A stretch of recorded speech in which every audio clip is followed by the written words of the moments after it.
Y estamos ya en el capítulo 8, vamos a entrar a mirar hoy el capítulo 8, creo que sí tengo el tiempo para poderlo terminar. Recuerden que nosotros estamos mirando desde el capítulo 4 toda una adoración celestial.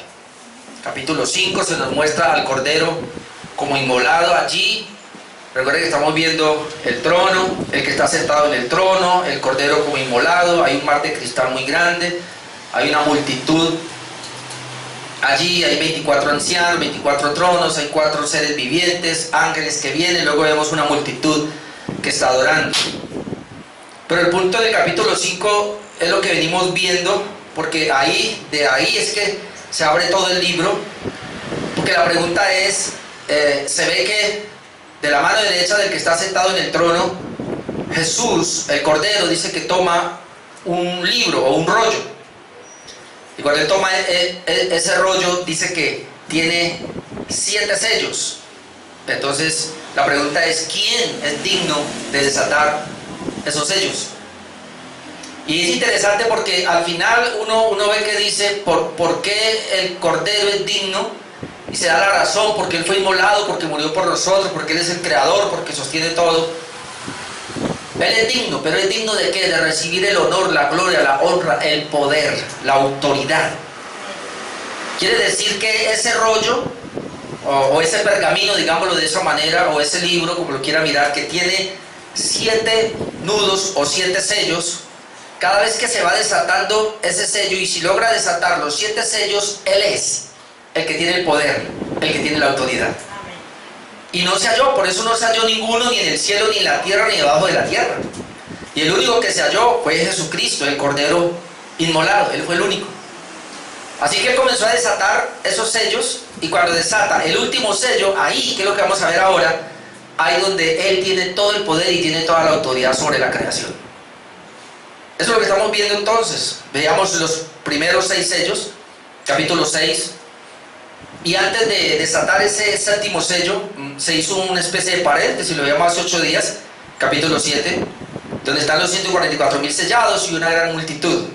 Así que hoy llegamos al capítulo número 8, que acabo de leer nuestro hermano Jackson, y vamos a ver el séptimo sello y las primeras 4 trompetas. Déjeme decirle que yo, cuando llegué ahí y tuve que leer todo tal vez Apocalipsis hasta el 22, porque yo quería encontrar dónde comienza, porque estamos viendo sellos que se desatan, pero es para abrir el libro, y la verdad no encontré, yo no sé, va a tener que estudiar más a fondo, pero yo veo que el séptimo sello va a abarcar ahora capítulo 8, capítulo 9, capítulo 10, llega hasta casi hasta el 11.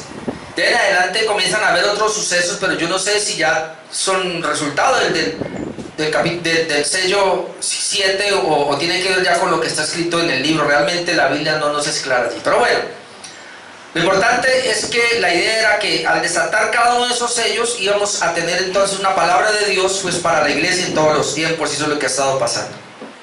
Así que voy a hablar de 2 cosas hoy: el séptimo sello, cuando se abre, y las primeras 4 trompetas. Son 7 trompetas, luego vamos a ver otras plagas que se desatan, luego vamos a ver las copas de la ira del Señor. Bueno, todo esto son símbolos que aparecen. Entonces comencemos con el primer punto, el séptimo sello, versículos 1 al 6. Vamos a estar ahí, Apocalipsis capítulo 8.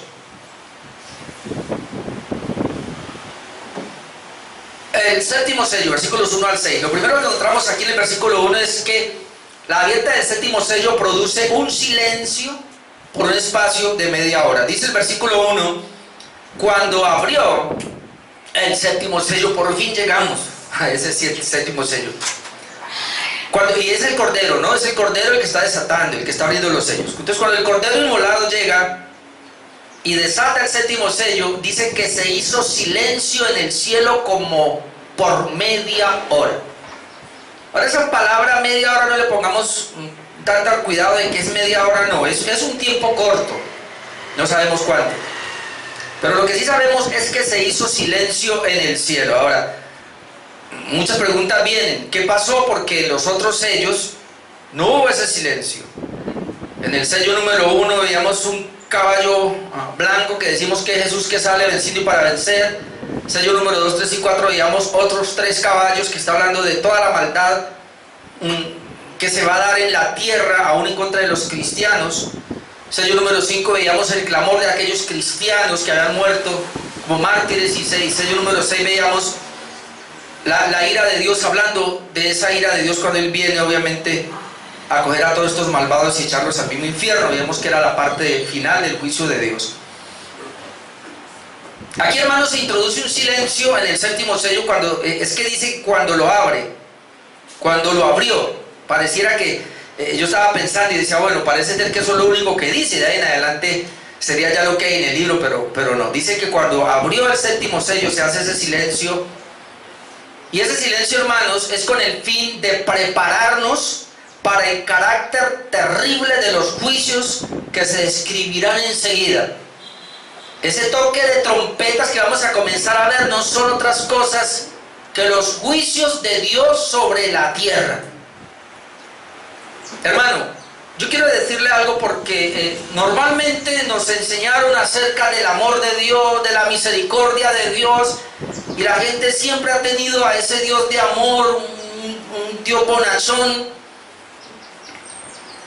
Pero ahora que veíamos en la clase, los que vinieron a la primera, a las 9 a la clase, veíamos que Dios es creador de todo, por lo cual Él ahora tiene toda autoridad sobre su creación. Así que Dios, al ver que el hombre, hermanos, quebrantó su ley, quebrantó el carácter santo de Dios, se rebeló contra Dios, y al ver en toda la creación a una humanidad rebelándose contra Dios, y aunque la Biblia nos habla de un juicio final, con donde el Señor va a venir y va a traer toda su ira, y ese juicio final, como lo hemos visto en el capítulo 6, va a ser en el infierno, donde va a enviar a Satanás, a toda su trilogía que tiene, al falso profeta, a la bestia, todo eso, y va a enviar a todos los que no estaban inscritos en el libro de la vida, es decir, a los impíos, a los no creyentes, a los que rechazaron a Dios, a los que rechazaron a Jesús. Y eso es el infierno, y va a ser un juicio terrible. Eso no quiere decir que en toda la historia del cristianismo Dios no envíe juicios a la tierra, precisamente por la maldad del hombre. Y eso es lo que vamos a ver ahora. Esto es aterrador, lo que vamos a comenzar a ver. Por eso se hace ese silencio, porque ¿qué viene ahora? Este silencio entonces hace mucho más solemne las manifestaciones de la ira de Dios. En Habacuc 2, 19 al 20 por lo menos tenemos un pasaje, hay varios pasajes, pero yo no puedo traerlos todos, pero dice ay, y hay un ay, ese ay de advertencia. Dice ay del que dice al palo, es decir, a una criatura, algo que es criatura, despiértate, y a la piedra muda, levántate. Por eso nosotros no podemos creer en idolatría, nadie le puede acercar a un yeso. La misma Biblia lo dice, ay de aquel que dice, y le dice a la piedra muda, levántate. Luego dice, ¿podrá él enseñar? He aquí, está cubierto de oro y de plata, y no hay espíritu dentro de él. Es bien impresionante, pero uno puede ver, hermano, esto. Nuevamente es ignorancia. Personas levantando ídolos y llevándolos en sus hombros, caminando. Yo por aquí lo he visto pasar, caminando. Y ellos tienen que cuidar para que no se caiga, y si se llega a caer se vuelve pedazos. Y la Biblia es tan terrible con esto que dice, ¿eso puede cuidar a una persona? Sin embargo, la gente le pone la fe de eso. ¿A una representación? No, no necesitamos representación, hermano. Dios es todopoderoso, Él es espíritu. Amén. En vista de eso, de que no hay espíritu dentro de Él, entonces dice, mas Jehová está en su santo templo, calle delante de Él toda la tierra. Siempre que encontramos esto, cuando dice que la tierra debe callar ante la presencia del Señor cuando Él va a hablar. Y si Él está en su santo templo es porque tiene allí toda su autoridad. Y cuando pasa eso, tiene que haber un silencio. Y por eso aquí el Señor va a hablar de todo lo que va a enviar a la tierra, y hay un silencio tremendo. Luego Juan puede ver entonces a 7 ángeles con sus 7 trompetas, versículo 2. Dice, y vi, después del silencio, y vi a los 7 ángeles que estaban en pie ante Dios, y se le dieron 7 trompetas. Estos son otros ángeles, es decir, están mostrando. Recuerden que estamos en la adoración celestial, y bien interesante porque todo lo que vemos acá es allí en esa adoración celestial. Juan está ante el trono, está viendo al que está sentado en el trono, está viendo al Cordero como inmolado, está viendo los 24 ancianos, está viendo los serafines, dijimos, bueno, seres especiales, no sé si son serafines, estamos viendo miles y miles de ángeles, estamos viendo multitudes que están adorando. Y ahora ve a otros 7 ángeles que llegan y cada uno tiene una trompeta. Para las trompetas, hermanos, por lo general son para ejecutar el juicio de Dios con sus toques. Y un ejemplo de eso lo tenemos en Jueces 7, 16 al 18 con Gedeón. Jueces 7, 16 yo leo. Recuerden que Gedeón tenía ya 300 soldados para ir a pelear. Y repartiendo los 300 hombres en 3 escuadrones, dio a todos ellos trompetas en sus manos. Esos 300 soldados de Gedeón tenían trompetas en las manos. Y dice que cántaros vacíos con teas ardiendo dentro de los cántaros. Y le dijo, miradme a mí y haced como hago yo. He aquí que cuando yo llegue al extremo del campamento, haréis vosotros como hago yo. Y mire lo que dice el 18. Y tocaré la trompeta y todos los que estarán conmigo, y vosotros tocaréis entonces las trompetas alrededor de todo el campamento y diréis, por Jehová y por Gedeón. Entonces cuando vemos aquí por lo menos un toque de trompeta era preparándolos para la guerra, preparándolos para un juicio que Dios iba a establecer. Algo parecido vemos en Joel 2, 1 y 2. En Joel 2, 1 dice, tocad trompeta en Sión, en este caso en Jerusalén, y dad alarma en mi santo monte. La trompeta es para dar una alarma. Dice, y mira lo que pasa, tiemblen todos los moradores de la tierra, porque viene el día de Jehová, porque está cercano, Dios de tinieblas y de oscuridad, día de tinieblas y de oscuridad, día de nube y de sombra. Entonces uno ve que los toques es precisamente para dar una advertencia de que vienen unos juicios terribles. Así que uno puede ver entonces que en las trompetas se va a anunciar un juicio. Pero luego, cuando comencemos a ver las copas de la ira de Dios o las plagas que comienzan a presentar, ahí vamos a ver entonces la realidad. Las trompetas son una advertencia, y es una advertencia que el Señor va a hacer a todos los impíos, a todos los inconversos, a todas las personas que están en la tierra y no quieren buscar a Dios. El comentarista William Hendrickson aquí nos dice, estas trompetas de juicio, capítulo 8 hasta el 11, indican una serie de acontecimientos, es decir, calamidades que ocurren muchas veces durante toda esta dispensación. No simbolizan eventos individuales y distintos, sino que se refiere a las calamidades que se pueden ver cualquier día del año en cualquier parte del mundo. Por tanto, las trompetas sincronizan con ellos. Y sigue diciendo, aún por medio de estos juicios, Dios está continuamente llamando a los impíos al arrepentimiento. Estas calamidades no simbolizan el disgusto final y completo de Dios, no es el día de la ira, no. Indican más bien sus juicios iniciales. Estas calamidades son como juicios iniciales. Luego dice, recuerde que las trompetas advierten, las copas son derramadas. Vamos a ver más adelante las copas. Es por esta razón que las trompetas no afectan toda la tierra, sino una parte de ella, es decir, vamos a mirar la tercera parte. Se expresan estos juicios en un lenguaje que nos recuerda las 10 plagas de Egipto. Estos juicios caen sobre el mundo impío y perseguidor, que espiritualmente se llama Egipto, donde también nuestro Señor fue crucificado. No causan daño a los creyentes. Esa es la idea. Ahora, cuando digo que no causan daño a los creyentes, o aquí el comentarista está diciendo eso, obviamente este daño, hermanos, es el daño de lo que ocurrirá en el juicio. Y está hablando de que no va a dañar su vida espiritual. No importa lo que pase, porque la Biblia siempre dice, hermanos, Dios siempre nos va a guardar a nosotros, a los hijos de Dios nos va a guardar. Cuando dice que nos va a guardar, no es que nos va a guardar de enfermedades, no es que nos va a guardar de hambrunas, no es que nos va a guardar de pestes, no es que nos va a guardar de pronto de un calor como el que tenemos ahora. No, nos va a guardar de que nuestras vidas se vayan a ir en contra de Dios. No importa la enfermedad que usted tenga, no importa el malestar, la persecución, hermano. Tu vida y mi vida van a estar guardadas siempre, Señor. A pesar de lo que me pase, yo voy a estar contigo. Nunca voy a hablar de ti, en contra de ti, mal de ti. Voy a perseverar, me voy a mantener firme. No es lo mismo con esta gente. Estos impíos lo que hacen es blasfemar contra Dios. Lo que hacen es hablar mal contra el Creador. Entonces, de eso es que nos va a guardar.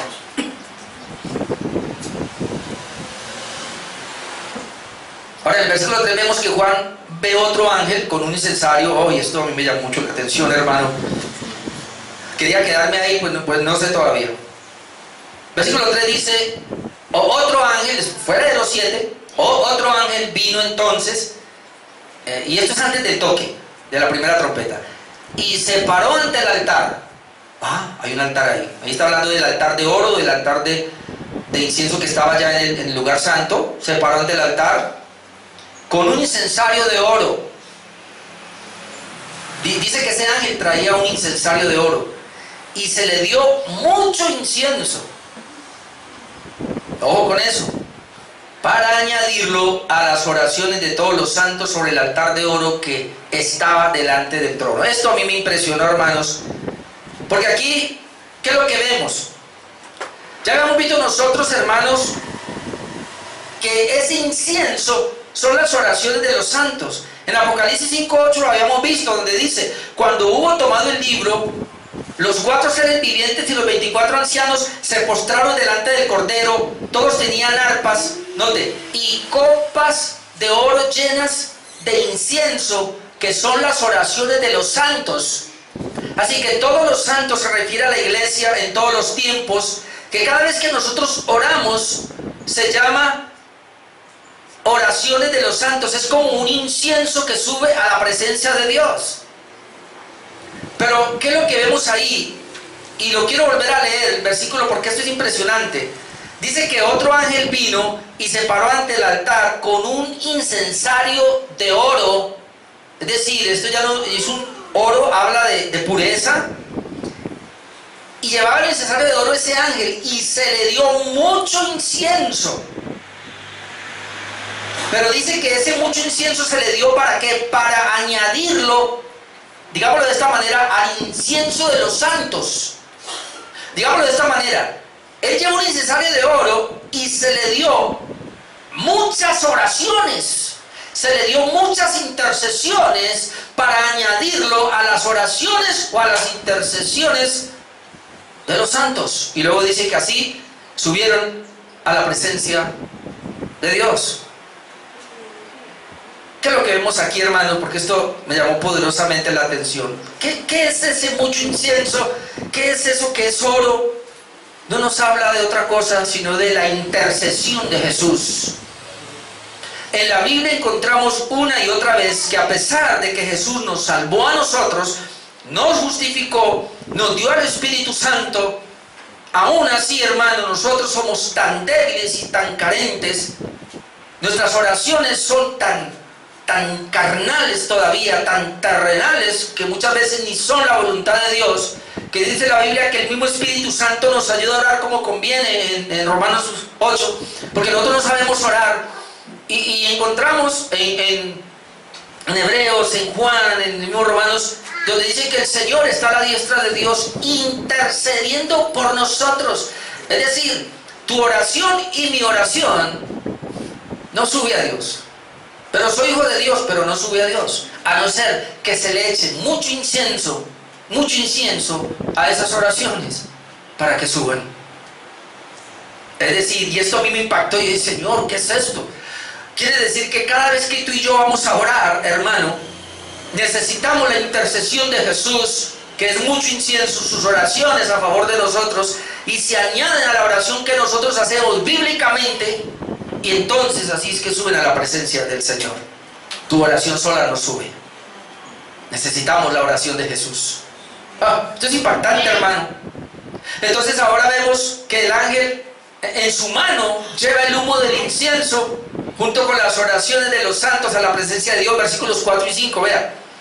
Y dice: y de la mano del ángel, ya como ya se añadió mucho incienso, al otro, a la oración de los santos. Entonces ahora de la mano del ángel subió a la presencia de Dios el humo del incienso con las oraciones de los santos. ¿Sí vio? ¿Qué es lo que decía? Subió a la presencia de Dios. Ahora, ¿qué es lo que estamos viendo acá? Estamos viendo unas intercesiones de los santos, que es lo que va a activar, hermanos, el derramar de los juicios de Dios en la tierra. Eso me impactó, porque ahora vamos a comenzar a mirar juicios de Dios que va a enviar a la tierra. Pero esos juicios de Dios son en respuesta a tus oraciones y a mis oraciones, que están unidas a las oraciones de Jesús. Impresionante todo eso. Leo otra vez el 4 y el 5. Y de la mano del ángel subió a la presencia de Dios el humo del incienso con las oraciones de los santos. Ahora note, y el ángel tomó el incensario y lo llenó del fuego del altar. Ahora hay otra cosa que se añade a esas oraciones, y es que va al altar y ahí está el fuego, saca de allá y lo llena, y cuando lo llena lo arroja a la tierra, y hubo truenos y voces y relámpagos y terremotos. Esto le llama la atención otra vez, hermano, porque lo único que uno puede ver acá es que esas oraciones de los santos unidas a la intercesión de Jesús hace que sean derramadas sobre la tierra, que se llaman los juicios de Dios. Y esto de alguna manera pudiéramos decir que también tiene que ver cuando Juan el Bautista dice: yo bautizo, cuando venga Él, es decir Jesús, Él lo bautizará con Espíritu Santo y fuego. Hay que tener cuidado aquí, como yo le dije la vez pasada. Vamos a mirar eso brevemente en Apocalipsis 6 a 9. Apocalipsis 6, 9 lo hemos visto. Dice que cuando abrió el quinto sello, vi bajo el altar las almas de los que habían sido muertos por causa de la palabra de Dios y por el testimonio que tenían, y clamaban a gran voz diciendo: ¿hasta cuándo, Señor santo y verdadero, no juzgará y vengas nuestra sangre en los que moran en la tierra? Esa es la intercesión de los santos que están clamando por venganza. Y el Señor toma entonces esa oración y todas las oraciones y las une a la intercesión de Jesús, y esas oraciones ahora le añade fuego del altar y lo tira a la tierra. Yo les decía a ustedes que tuviéramos cuidado, porque hay una canción por ahí y muchos que dicen y oran de esta manera: Señor, bautízame con Espíritu Santo y fuego. Vamos a ir un momentico a Mateo 3, 11 al 12, porque ahí está hablando, fuego del altar está hablando del bautismo de Jesús con fuego. Nosotros fuimos bautizados en Espíritu Santo, pero no en fuego. En fuego van a ser bautizados los impíos. Y entonces es lo que vamos a comenzar a ver, que esos derramamientos temporales, digamos, o parciales de la ira de Dios es el bautismo en fuego. Y lo veo más claro en Mateo 3, versículo 11. Dice Juan: yo a la verdad os bautizo en agua para arrepentimiento. Todo el que ha bautizado en agua para arrepentimiento, bautizado por la palabra de Dios. Pero el que viene tras mí, cuyo calzado yo no soy digno de llevar, es más poderoso que yo, Él los bautizará en Espíritu Santo y fuego. La gente no lee bien la escritura. Si yo llego hasta ahí, pues no, pero si sigo leyendo voy a entender qué es bautismo en Espíritu Santo y fuego. Porque dice: Él lo bautizará en Espíritu Santo y fuego, pero el 12 lo aclara: su aventador está en su mano y limpiará su era. Entonces ya nos va a poner una metáfora de la era. Y dice: y recogerá su trigo en el granero. Eso se llama bautismo con el Espíritu Santo. Y quemará la paja en el fuego. Eso es bautismo en fuego, que nunca se apagará. Es decir, lo que está diciendo es: Jesús va a venir y el Evangelio va a ser predicado a todas las personas. Aquellos que responden en arrepentimiento y fe son bautizados con el Espíritu Santo, son llamados hijos de Dios. Aquellos que se oponen, que no creen, que no responden a la palabra, que rechazan el Evangelio, que rechazan a Jesucristo, serán bautizados posteriormente con fuego. Y eso es que a eso es lo que se refiere cuando toma fuego del altar y lo añade a las oraciones y ahora lo derrama sobre la tierra, y hay espanto, y hay terremoto, y hay temblor, y hay mucho temor. Pero digo una cosa, pero aún así la gente no se arrepiente. Entonces en el versículo 6, estamos en Apocalipsis otra vez 8. Dice que ahora sí están listos los ángeles para tocar las trompetas. Pareciera que los ángeles no se pueden mover a tocar las trompetas que nos hablan de los juicios, de las copas de la ira de Dios que van a venir, hasta que no se derrame del cielo. Y yo lo que le voy a decir, hermano, las oraciones de los santos con la intercesión de Jesús mezclada como el incienso suben a la presencia de Dios. Dios autoriza a un ángel para que traiga fuego, que es la ira del mismo, y la une a esas oraciones y luego las va a derramar sobre la tierra. Todos los juicios que vamos a comenzar a ver son controlados por el cielo. Amén. Dios tiene autoridad y tiene control de eso. Y yo sé que esto nos tiene que hacer temblar, pero estamos ante la majestad del Dios que hizo los cielos y la tierra. Estamos delante del ser que te hizo y te formó, que nos hizo, como veíamos la primera, para la gloria de Él, que yo debemos vivir únicamente para honrarlo y glorificarlo a Él. Y si no lo hacemos, Él es santo y Él puede hacer lo que se le dé la gana con nosotros, sus criaturas. ¿Ah, no? Entonces usted no conoce la Biblia. Dios es absoluto y soberano en lo que hace. Obviamente vamos a ver en los juicios que hay una gracia de Dios. Así que estamos listos para los toques. Versículo 6: y los 7 ángeles que tenían las 7 trompetas se dispusieron a tocarlas. Ay, ay, ay, como dicen por ahí. Ay, ay, ay. Ahí sí alcanzo. Vamos con las primeras 4 trompetas, versículos 7 al 13. Hermano, yo voy así, yo no quiero ir tan... No quiero meterme a escarbar lo que no encuentro. Yo voy así superficial. Yo le tengo miedo a decir algo grave aquí. Algunos ven entonces de forma simbólica y otros van a ver literalmente. La verdad esto es muy difícil, porque uno cuando mira aquí ve cosas que son literales, pero ve cosas que son simbólicas. ¿Quién determina qué es literal y simbólico, hermano? Tú y yo somos muy limitados. Por eso Apocalipsis es un libro muy difícil. Muy difícil. Así que yo voy a ir otra vez, y me perdonará, después tal vez ahondaré, pero por ahora voy a ir por las ramas. Me quiero meter por allá en camisa 11 varas. Viene el primer toque, la primera trompeta, versículo 7. Vamos a ver acá. El primer ángel tocó la trompeta. Y miren lo que pasó. Y hubo granizo y fuego mezclado con sangre. Granizo y fuego mezclado con sangre. Y fueron lanzados sobre la tierra. ¿Ella ya notó que los ángeles son las oraciones? ¿Es respuesta a las oraciones? Y la tercera parte de los árboles se quemó. Y se quemó toda la hierba verde.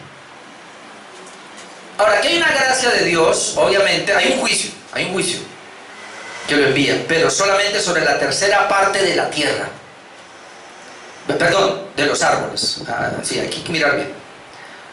Toca la trompeta, inmediatamente hay granizo, hay fuego, ahí mezcla con sangre, es lanzado sobre la tierra y el punto es este. ¿Qué fue lo que va a producir? Que la tercera parte de los árboles se queme y se queme toda la hierba verde. Parecido a lo que vemos por ahí cuando comienzan a arder las montañas, ¿sí o no? Ok, el granizo y el fuego acá mezclados con sangre nos habla de un poder destructivo, eso es lo único que podemos ver. Un desastre en la tercera parte de la vegetación de la tierra. Aunque Dios, hermanos, va a manifestar su ira en la destrucción de la tierra, porque Él va a hacer cielos nuevos y nueva tierra, Él lo va a hacer. Pero acá va a mostrar parte de esa misericordia al destruir solamente la tercera parte, conservando intacto el resto de la creación. Y es muy similar, hermanos, a la plaga de granizo que enviada en Egipto. Yo la voy a leer brevemente en Éxodo 9:23. Miren que también tiene que ver con la plaga, el granizo que cayó en Egipto con Moisés. Dice Éxodo 9:23: y Moisés extendió su vara hacia el cielo, y Jehová hizo tronar y granizar, y el fuego se descargó sobre la tierra. Granizo y fuego cayó acá, y Jehová hizo llover granizo sobre la tierra de Egipto. Así que esto ya había pasado. Ha pasado. Y hubo pues granizo y fuego mezclado con el granizo tan grande cual nunca hubo en la tierra de Egipto desde que fue habitada. Y aquel granizo hirió en toda la tierra de Egipto todo lo que estaba en el campo. Aquí hay una diferencia, dice hombres y mujeres, allí dice que solamente los árboles y lo verde, lo vegetal. Asimismo destrozó el granizo toda la hierba del campo y desgajó todos los árboles del país. Aquí habla también de los árboles y habla, obviamente toca animales. En esta parte del toque de la primera trompeta no está hablando de hombres, ahí estamos viendo solamente árboles y estamos viendo la vegetación. Algunos creen que los árboles aquí se refiere a líderes que se corrompen en todas las esferas. Yo no sé, por eso digo, esto es muy delicado. Lo que pudiéramos pensar nosotros acá, pues sí, es que Dios permite los incendios y los ha permitido en toda la era. Recuerden que estamos mirando, no como que esto va a pasar al final, esa no es la creencia que tenemos nosotros, nosotros interpretamos así, porque muchos interpretan, no, esto que se va a tocar es lo que va a pasar al final va a pasar esto. No, nosotros creemos que esto ha pasado en toda la historia de la iglesia. Y que Apocalipsis, por lo menos desde de la primera venida de Cristo hasta la segunda venida de Cristo, está tocando esto, y esto es lo que está pasando. Pensemos en términos generales, y estoy de acuerdo que se refiere a todos los incendios que hemos visto. Entonces ahí viene la gran respuesta. Lo que pasó en California es juicio de Dios, pues seguro que estamos viendo acá, sí. De alguna manera, sea que el hombre lo provocó, sea que haya sido como haya sido, sea que de todas maneras Dios lo permite, porque hermano, Dios tiene el control arriba. Y Él controla todo lo que pasa abajo, y aquí dice que por lo menos se está permitiendo y se quemó todo esto. Ahora, algunos interpretan de esta manera respetable, pareciera, yo como que al comienzo quería inclinarme por acá, que los árboles aquí que se refiere es a hombres, a líderes, en todos los ámbitos, tanto líderes espirituales, como líderes en la política, como líderes en todas las áreas, que de alguna, porque la Biblia habla de los hombres y los presenta como árboles. Y que de alguna manera por haberse corrompido, entonces Dios envía. Y eso lo toman de donde, por lo menos en Judas 1:11 al 13 dice, ay de ellos, está hablando de los falsos, porque han seguido el camino de Caín, se lanzaron por lucro en el error de Balaam, perecieron en la contradicción de Coré. Estos son manchas en vuestros ágapes que comiendo impúdicamente con vosotros, se apacientan a sí mismos. Está hablando de todos los pastores que se apacientan a sí mismos. Dice que ellos son falsos maestros, nubes sin agua, llevados de acá para allá por los vientos. Y aquí está el punto: árboles otoñales sin fruto, 2 veces muertos y desarraigados. Entonces a los falsos se les llama árboles otoñales pero sin fruto, árboles que aparentan que son líderes, y eso lo hemos visto en la política. ¿Acaso no hemos visto gente que se lanza a la presidencia de un país y todo el mundo vota por él porque cree que es la panacea y después terminan mal? ¿Acaso no hemos visto líderes religiosos en los cuales usted haya puesto los ojos, de repente muestran su lado oscuro, como dicen por ahí, o se tuercen? ¿Acaso no estamos viendo nosotros ahora que el cristianismo, por lo menos cuando yo comencé en los años 80, era más o menos bueno, pero ahora después del 2000 para acá se ha corrompido, donde uno ya ve todo tipo de iglesias en esta ciudad y en el mundo entero, y uno puede decir que son falsos porque no están llevando la palabra correctamente, porque ellos están apacentándose a sí mismos? ¿Acaso no son personas que se corrompieron y de alguna manera se presentan como árboles? Y les llama fieras ondas del mar que espuman su propia vergüenza, estrellas errantes para las cuales está reservada eternamente la oscuridad de las tinieblas. Entonces hay quienes dicen que está hablando de ese tipo de gente, que de alguna manera Dios envía esos juicios. Yo creo que eso fue, por eso ve que algunos, no recuerdo quién lo diría, Mañana dirá mejor, que Dios le da un pastor a la iglesia acorde al corazón de ella. Que muchas veces estos falsos pastores son el juicio de Dios para esa iglesia. O los gobernantes que tienen un país son el juicio de Dios para esa nación. Porque Juan Calvino lo dijo, porque se olvidaron de Dios. Y como se olvidaron de Dios, entonces Dios permite que estos hombres se levanten.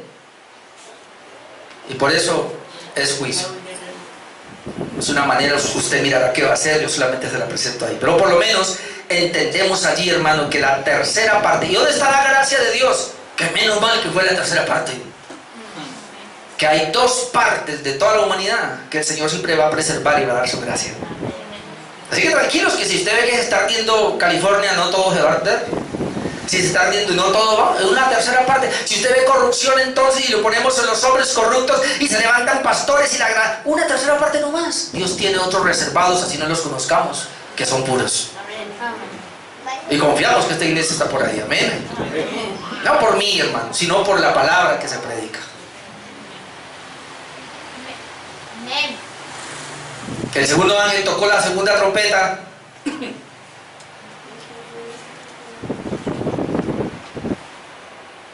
Dice el versículo 8 y 9, Apocalipsis 8, versículos 8 y 9. El segundo ángel tocó la trompeta y como una gran montaña ardiendo en fuego, una montaña, imagínense, ardiendo en fuego. Ahora recuerden que esto es lo que está viendo Juan.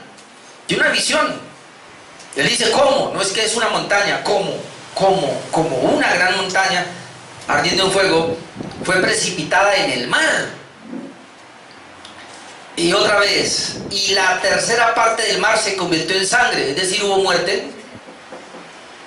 Y esto parece una plaga de Egipto también. Y murió la tercera parte de los seres vivientes que estaban en el mar, y la tercera parte de las naves fue destruida. Entonces lo que vio Juan aquí simboliza el juicio terrible de Dios sobre el mar. Ya lo hizo sobre los árboles, sobre la vegetación. Ahora está hablando de un juicio sobre el mar. Y este juicio obviamente es más severo entonces que el primero. Dice que un tercio del mar se convirtió en sangre. Un tercio de las criaturas vivientes en el mar mueren. Un tercio de todas las embarcaciones son destruidas y con ellos toda la tripulación. Un tercio. Ahora, ¿esto no se ha visto en el mar? ¿Acaso no ha habido naufragios, todo eso? Incendios, barcos incendiándose. Aquí Simon Kitzmaker dice lo siguiente en cuanto a eso. Dice, Dios muestra al apóstol y a los lectores de Apocalipsis que esta visión significa juicio divino de sus adversarios y sirve como invitación al arrepentimiento. Es decir, todo lo que Dios está mostrando acá es para que se arrepientan.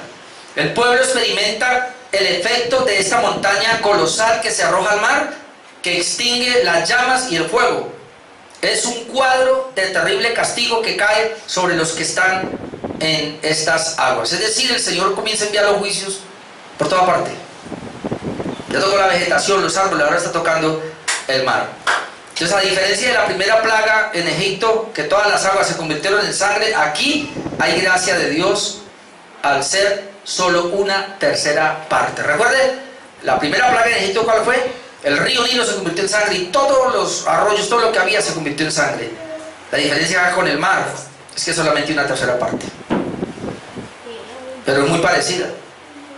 Otra vez, algunos creen que el simbolismo nos habla de cambios en los principios morales y éticos.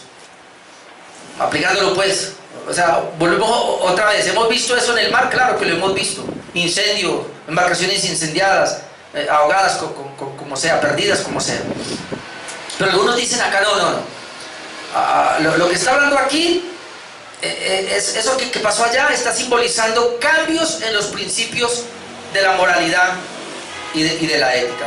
Puede ser, ya habíamos visto Judas, pero Judas 1.13 dice que estos, hablando de los falsos maestros, dice que son fieras ondas del mar, así se les llama también, que espuman su propia vergüenza, estrellas errantes para los cuales está reservada eternamente la oscuridad de las tinieblas. O como dice Isaías 5:20, ¡ay! De los que a lo malo dicen bueno y a lo bueno malo, que hacen de las tinieblas luz y de la luz tinieblas, que ponen lo amargo por dulce y lo dulce por amargo. Algunos hacen esa aplicación, puede ser. Y entonces uno mira y uno puede ver que eso es lo que ha pasado. ¿Acaso eso no es lo que ha pasado? La moralidad, los principios, la ética, todo eso ha cambiado. Entonces de alguna manera dice, bueno, puede ser que eso es lo que está pasando y eso es un juicio de Dios. Al permitir el Señor que eduquen a nuestros hijos, yo no sé, hermanos, y otra vez me mirarán raro, pero yo digo, un homosexual, ¿qué le puede enseñar a unos hijos? ¿Qué le puede enseñar? ¿Ah? Por eso, hermanos, nosotros no podemos... Una pastora, dígame. Vimos ahorita que Dios creó al hombre y de la costilla hizo a la mujer. Y no es que tengamos nada en contra de la mujer, pero la autoridad la tiene el hombre. Dios le dio la capacidad al hombre. Pero hoy estamos viendo que pastoras, y lo peor, apóstolas, obispas. Imaginen esa mujer que le habló a Trump. Por lo menos Trump está tratando los principios bíblicos, pero esta mujer en contra y por defender un movimiento. Entonces mire, todos estos cambios que han habido, de alguna manera, algunos dicen que son los juicios de Dios sobre la tierra. Es cierto. Vamos con el tercer toque. El tercer ángel toca la tercera trompeta. Versículos 10 y 11. Dice que el tercer ángel tocó la trompeta y cayó del cielo una gran estrella. Otra vez aquí son símbolos porque la estrella más pequeña, mucho más grande que la tierra obviamente, pero son simbología. Cayó del cielo una gran estrella ardiendo como una antorcha y cayó sobre la tercera parte de los ríos. Otra vez la tercera parte. ¿Sí ve la gracia de Dios? No es sobre todos, sobre los ríos y sobre las fuentes de las aguas. Aquí vemos lo que pasó en Egipto con la sangre, pero aquí sobre los ríos, sobre las fuentes de las aguas. Es decir, ya se salió del mar, ahora vienen los ríos. Y el nombre de la estrella es Ajenjo. Noten, y la tercera parte de las aguas se convirtió en Ajenjo. Y muchos hombres murieron a causa de estas aguas porque se hicieron amargas. Muerte por tomar estas aguas. Entonces vimos, el primer toque afectó la vegetación, ¿verdad? La primera trompeta. El segundo toque de trompeta afectó el mar. Y ahora este está afectando las aguas de la tierra, que son usadas por su Señor Jesucristo como instrumentos contra los impíos. Otra vez, todo esto es contra los impíos, porque habíamos visto hace 8 días en el capítulo 7 que a pesar de todo eso, ¿cómo termina? Estos son los que han salido de la gran tribulación. Pero estos juicios son para los impíos. Ahora, ¿somos afectados nosotros? Claro que somos afectados, pero somos guardados en el sentido de que a pesar de eso, nunca vamos a levantarnos contra nuestro Dios. Esa es la idea. Al final, el Señor nos lleva a la gloria eterna. Hermano, cuando yo miraba todo eso y metiéndome pues en la película, digámoslo así, de todo esto, yo digo, oiga, esto es terrible. Porque el Señor no se queda quieto. Porque pensamos nosotros, no, Dios envió a Jesucristo, murió en la cruz hace 2000 años y se sentó allá a esperar a ver de quién cree en Él y luego nos vamos a la gloria. No, hermanos, Dios está tan vivo y activo en este momento, hermanos, que Él está pendiente de su creación y Él está enviando juicios. Así que cualquier cosa que veamos por ahí, juicios de Dios. Ahora, no solamente la tierra y el mar, sino que las fuentes de los ríos ahora son afectados. Serán usados contra las personas malignas. Cuando uno mira las noticias, ¿qué es lo que oye? Las noticias hablan de inundaciones, hablan de epidemias, hablan de todo este tipo de cosas, de incendios, de calamidades, pero ellos nunca dicen que son los juicios de Dios sobre la tierra. ¿Eso usted lo ve? Nadie, nadie. Y si alguien llega a decir, si se atreve a decir, no sé si fue... ¿quién fue el que dijo? No, me parece que fue el pastor Miguel Núñez que trató de decir que en California eran los juicios de Dios, o dijo algo así, se le vino todo el mundo encima. Los mismos reformadores se le vinieron encima, esos no son los juicios de Dios. ¿Y por qué? Porque hay creyentes y el Señor no puede. Los juicios son contra los impíos, pero es que nosotros estamos en la tierra con ellos. ¿Qué pasaje me presenta para decirme que no? Yo le tengo uno por lo menos. Dice que el Señor hace salir su sol sobre buenos y malos. Dice que hace llover sobre justos e injustos. Así que puede enviar también los juicios sobre buenos y malos, sobre justos e injustos.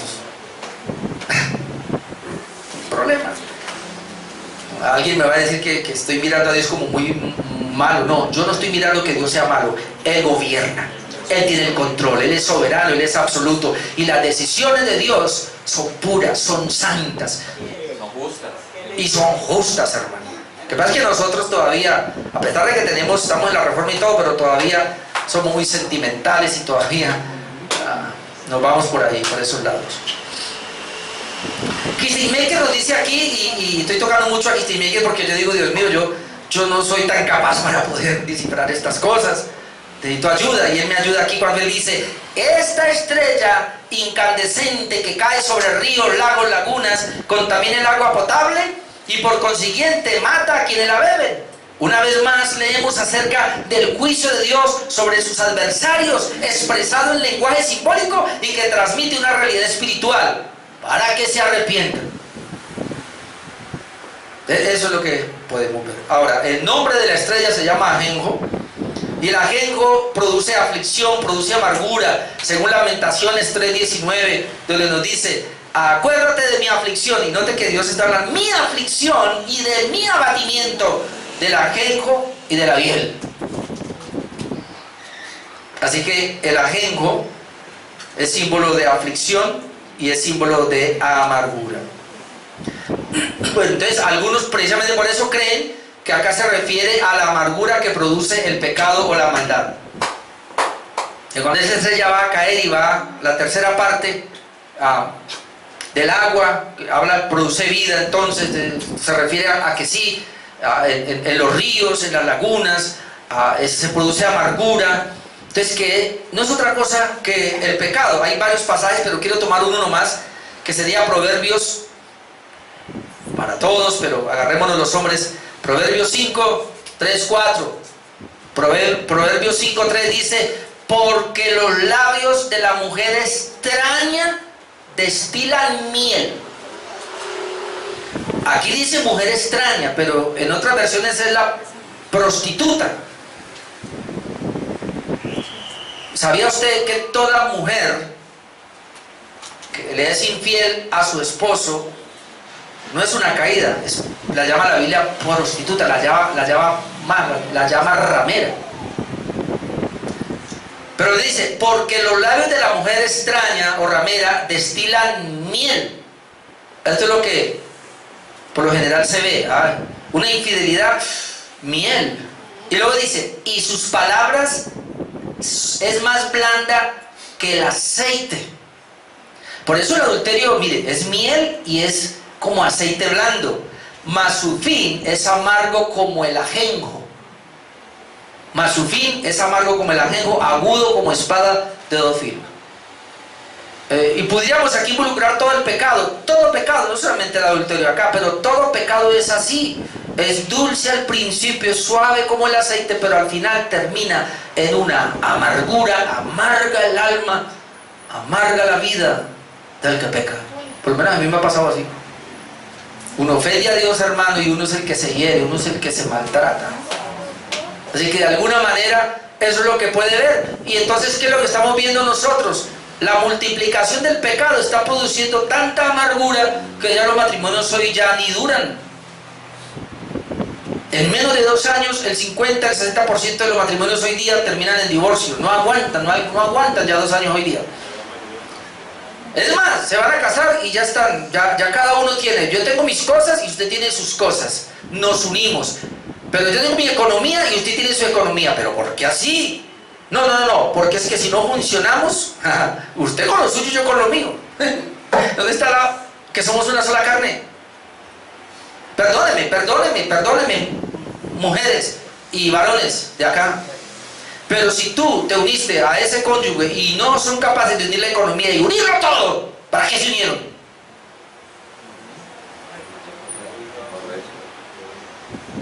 Somos uno, una sola carne. Lo de mi esposa es mío y lo de ella es mío. Yo no tengo por aquí cuentas aparte por si alguna cosa. Después me van a llamar y hablamos después. Y ya terminó mejor. El cuarto ángel toca la cuarta trompeta. Versículo 12. Es que yo lo veo a diario por ahí, mi economía, su economía. El cuarto ángel toca la cuarta trompeta, versículo 12. El cuarto ángel tocó la trompeta y fue herida la tercera parte del sol. Uy, ahora se metió con el cielo. Otra vez, menos mal que la tercera parte. Siempre que miramos la tercera parte hay gracia, porque no es todo. ¿Usted imagina que el Señor, así como a Sodoma y Gomorra, le metiera candela a todo? Suena la cuarta trompeta, es herida la tercera parte del sol y la tercera parte de la luna y la tercera parte de las estrellas son heridas. ¿Para qué? Para que se oscureciese la tercera parte de ellos y no hubiese luz en la tercera parte del día y asimismo de la noche. ¿Cuál es el propósito? Que no haya luz. Es decir, como es la tercera parte, entonces pues no va a haber luz en la tercera parte. La idea entonces es que no haya luz en la tercera parte del día y de la noche. Se nos dice entonces que las estrellas desde sus órbitas luchan contra los enemigos de la iglesia. Eso lo podemos ver en el cántaro de Débora, cuando triunfó. En Jueces 5:20 yo leo: desde los cielos pelearon las estrellas, desde sus órbitas pelearon contra Císara. Y nos está hablando entonces de que de alguna manera ese universo se pone a favor, y lo hemos visto cuando, ¿quién fue? ¿Josué? Sol, detente, ok. De alguna manera como que están a favor acá. Así que si es para el bien, también Dios las usa para el mal, para enviar sus juicios. Eso es lo que uno puede ver acá. Entonces nuestro Señor Jesús usa el universo entero, inclusive el sol, la luna, las estrellas, para amonestar a los que sirven y persiguen a los hijos de Dios. Miren lo que dice Steinmaker acá. Y él dice lo siguiente: no está hablando de eclipses que bloquean la luz del sol o de la luna por menos de una hora. Hemos visto los eclipses, no está hablando de eso. Dice: estos cuerpos celestiales dejan de emitir y reflejar luz por un tercio del día y un tercio de la noche. Es mejor decir que estamos frente a un enigma que solo se puede interpretar y entender como señal de juicio divino sobre el mundo que vive en pecado. El simbolismo de los periodos de oscuridad tiene como fin conducir al arrepentimiento de las personas y a que declaren su fe en Dios. Estas señales en la naturaleza, por tanto, son expresiones de la gracia y misericordia de Dios con las que muestra la venida del día del Señor. Hemos visto fenómenos, y está hablando acá. Entonces, bueno, ahí donde uno dice, ¿eso es literal o no es literal? Bueno, nosotros lo hemos visto en eclipses, ¿sí o no? Pero entonces, acá sí me inclino más a los que creen que se refiere a la decadencia de la luz de la iglesia.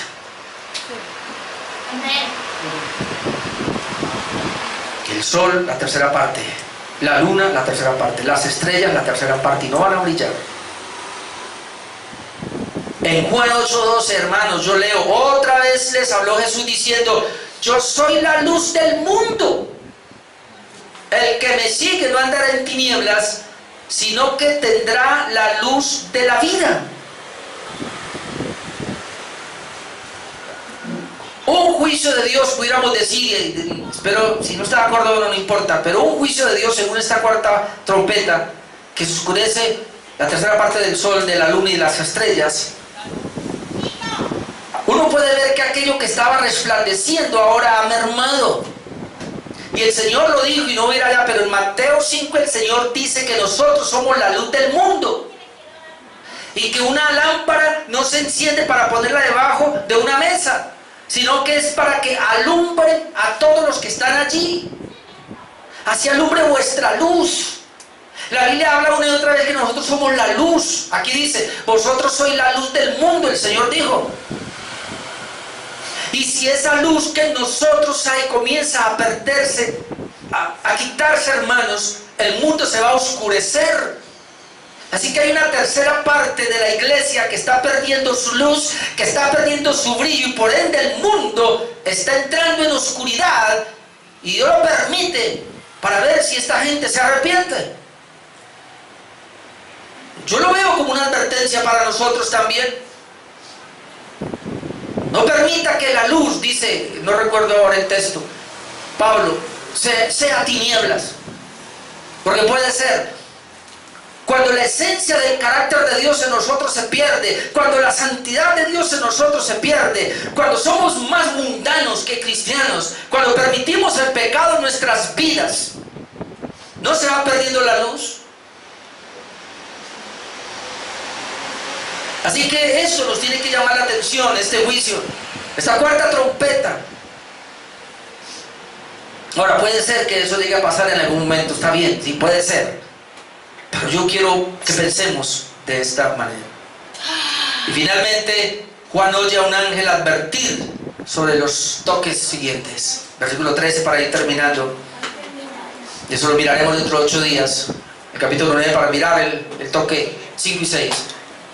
Porque otra vez va a haber un espacio antes del séptimo toque. Muy parecido a los sellos. El toque de trompetas es muy parecido a los sellos. Versículo 13 dice, Apocalipsis 8:13, y miré, después de esos primeros 4 toques, de esos primeros 4 toques dice, y miré y oí a un ángel volar en medio del cielo, diciendo a gran voz, ¡ay! ¡Ay! ¡Ay! De los que moran en la tierra, a causa de los otros toques de trompeta que están para sonar los 3 ángeles. Así que los otros toques que vamos a ver dentro de 8 días, hermano, es un ay. Cada toque es un ay. El quinto ay, el sexto ay y el séptimo es un ay. ¿Usted sabe qué es un ay? Usted lo dice, ¿verdad? Cuando hacemos, la cosa se pone peluda. Así decimos, ¿no? Se complicó la cosa. Así una gemela a veces entre ellas. Mi mamá. Ya sabemos que va a venir algo terrible. Así que como dicen por ahí, si estos 4 toques les parecieron buenos, los que van a venir son mejores. Los otros toques. Ahora, alguna versión, la nueva versión internacional, porque algunas versiones ya no, aquí traduce ángel, pero cambia. Vale, la nueva versión internacional que dice que se trata de águila. Dice, aquí observando y oí un águila que volaba en medio del cielo y gritaba fuertemente, ¡ay, ay, ay! De los habitantes de la tierra cuando suenen los 3 trompetas de los últimos 3 ángeles que están a punto de tocar. Dice un ángel, otras versiones dicen que es un águila, es más probable que sea un águila. ¿Por qué? Porque en Mateo 24, 28 leemos el mismo hecho de las águilas que están después de las calamidades. Dice, porque donde quiera que estuviese el cuerpo muerto, allí se juntarán las águilas. Así que esta águila lo que está diciendo es, los primeros 4 toques produjo muerte, mortandad. Así que ahí viene el águila. Y está hablando de que la cosa es bien fea. Ahora, ¿qué estamos diciendo nosotros entonces con todo esto, hermanos? Que son los juicios de Dios, no que va a enviar al futuro, sino que está enviando y ha enviado, y lo que hemos podido ver como un juicio de Dios. 2 cositas para reflexionar, hermanos. Primero, debemos orar siempre en dependencia de Cristo para ser oído, que fue lo que vimos en la primera parte.